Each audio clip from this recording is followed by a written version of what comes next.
Kwabasekorinte besibili isahluko sesine soqala ufunda evesini lokuqala. Ngakho lokhu sinale nkonzo njengokuba sahawukelwa asidangali, kodwa sizilahlile izinto ezifihliwe zehlazo.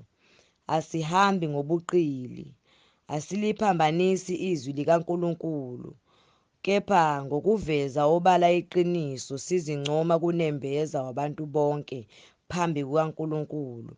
Kepha uma ivangeli lethu lifihlakele kwabalahlwayo, okukubona abangakholwa uNkulunkulu walelizwe uphuphuthekisile ingqondo yabo, ukuze kungasi kubo ukukhanya kwevangeli lenkazimulo kaKristu ongumfanekiso kaNkulunkulu.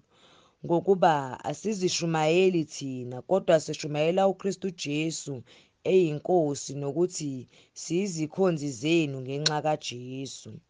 Ngokuba uNkulunkulu owathi akuvele ukukhanya ebumnyameni kukhanye, nguye owakhanyisa ezinhliziyweni zethu ukuba kukhanye ukwazi inkazimulo kaNkulunkulu ebusweni bukaKristu. Kepha lengcebo sinayo ezitsheni zebumba, ukuze ubukhulu bamandla obukhulu kakhulu bube ngobukaNkulunkulu, bungabi ngobuvela kithi. Siyacindezelwa nxazonke kodwa asinyinyekile, siyaxakeka kodwa asidikibali, siyazingelwa kodwa asidelwa, siwiswe phansi kodwa asibhujiswa. Sithwele njalonjalo emzimbeni wethu ukufa kukaJesu, ukuze nokuphila kukaJesu kubonakaliswe emzimbeni wethu. Ngokuba sisaphila sinikelwe njalo ekufeni ngenxa kaJesu, kubonakalisiwe enyameni yethu efayo. Kanjalo kusebenza ukufa kithina, kepha kinina ukuphila. Lokhu sinawo lomoya wokukholwa, njengokulotshiweyo ukuthi, ngakholwa ngakho ngakhuluma. Nathi siyakholwa, ngakho-ke siyakhuluma. Sazi ukuthi yena owavusa iNkosi uJesu uyakusivusa nathi kanye noJesu, asethule kanye nani. Ngokuba konke kwenziwa ngenxa yenu, ukuze umusa ngokwandisa kubo abaningi uvamise ukubonga, kube ludumo kuNkulunkulu. Ngakho asidangali, kodwa noma kubhubha umuntu wethu wangaphandle, owangaphakathi wenziwa musha imihla ngemihla. Ngokuba usizi lwethu olululana olungolomzuzwana luyasisebenzela, isilinganiso esikhulu kakhulu senkazimulo emiyo phakade. Thina asingabheki okubonwayo, kodwa okungabonwayo, ngokuba okubonwayo kungokwesikhashana, kepha okungabonwayo kungokwaphakade. Kwabasekorinte besibili isahluko sesihlanu soqala ukufunda evesini lokuqala.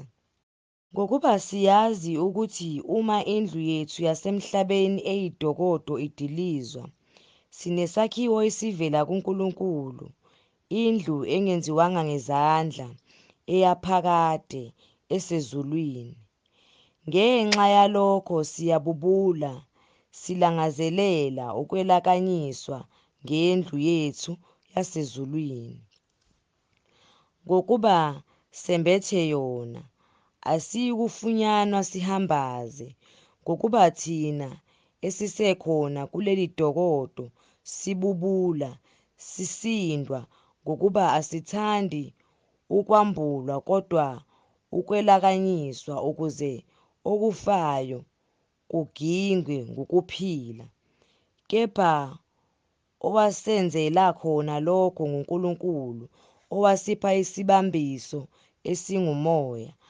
Ngakho simi isibindi ngesikhathi sonke, sazi ukuthi nxa ikhaya lethu lisesemzimbeni sahlukene nekhaya elisenkosini. Ngokuba sihamba ngokukholwa, sihambi ngokubona. Simi isibindi, singathanda kakhulu ukwahlukana nekhaya elisemzimbeni, sihlale ekhaya elisenkosini. Ngalokho futhi, noma sisekhaya noma sahlukene nalo, sihlose ukuba sibe ngabathandeka kuye. Ngokuba thina sonke simelwe ukubonakaliswa phambi kwesihlalo sokwahlulela sikaKristu, ukuze yilowo nalowo amukele njengalokho akwenzileyo esesemzimbeni, noma okuhle noma okubi. Ngakho lokhu sikwazi ukwesaba iNkosi. Siyabancenga abantu, kepha sibonakalisiwe kuNkulunkulu. Ngiyethemba ukuthi nakuye unembeza wenu sibonakalisiwe. Asizincomi futhi kini, kodwa sininika ithuba lokuzibonga ngathi, ukuze nibe nakho okokuphendula abazibongayo ngokusemehlweni, kungesikho okusenhlizweni, ngokuba noma sigcwaneka kungenxa kaNkulunkulu, noma sisangulukile kungenxa yenu, ngokuba uthando lukaKristu luyasiqhubezela. Sikubona lokhu ukuthi munye owafela bonke, ngakho-ke bonke sebafa. Wafela bonke ukuze abaphilayo bangabe besaziphilela bona, kodwa baphilele yena owabafelayo, wabuye wavuka. Kanjalo thina asisayukwazi umuntu ngokwenyama, nokuba besimazi uKristu ngokwenyama, nokho manje asisamazi. Kanjalo uma umuntu ekuKristu uyisidalwa esisha, okwakuqala kudlulile, bheka sekuvele okusha. Kepha konke kuvela kuNkulunkulu, owenza ukuba sibuyisane naye ngoKristu, wasinika inkonzo yokubuyisana, ngokuba uNkulunkulu ekuKristu wenza ukuba izwe libuyisane naye, engababeli iziphambeko zabo, ebeka kithi izwi lokubuyisana. Ngakho singamanxusa kaKristu, ngokungathi uNkulunkulu unxusa ngathi. Siyanincenga esikhundleni sikaKristu sithi, buyisanani noNkulunkulu. Ongasazanga isono wamenza isono ngenxa yethu, ukuze kuyena senziwe sibe ngukulunga kukaNkulunkulu. Kwabasekorinte besibili isahluko sesithupha, soqala ufunda evesini lokuqala. Kepha thina esisebenza kanye naye siyanincenga ukuba ningawumukeleli ize umusa kaNkulunkulu, ngokuba uthi, ngesikhathi esihle ngikuzwile, nangosuku lwensindiso ngakuhlangulisa. Bheka, manje kuyisikhathi esihle kakhulu. Bheka, manje kulusuku lwensindiso. Asibekeli muntu nasinye isikhubekiso nangokukodwa, funa inkonzo yethu isolwe. Kepha kukho konke sizibonakalisa njengezikhonzi zikaNkulunkulu, ekubekezeleni okukhulu, nasosizini, nasekusweleni, nasekubandazekeni, nasekushayweni, nasekuboshweni, naseziyaluyalwini, nasekukhandlekeni, nasekuqwasheni, nasekuzileni ukudla, nangenhlanzeko, nangokwazi, nangokubekezela, nangokobunene, nangawo uMoya oNgcwele, nangothando olungazenzisi, nangezwi leqiniso, nangamandla kaNkulunkulu, nangezikhali zokulunga zesokunene nezosokhohlo, ngodumo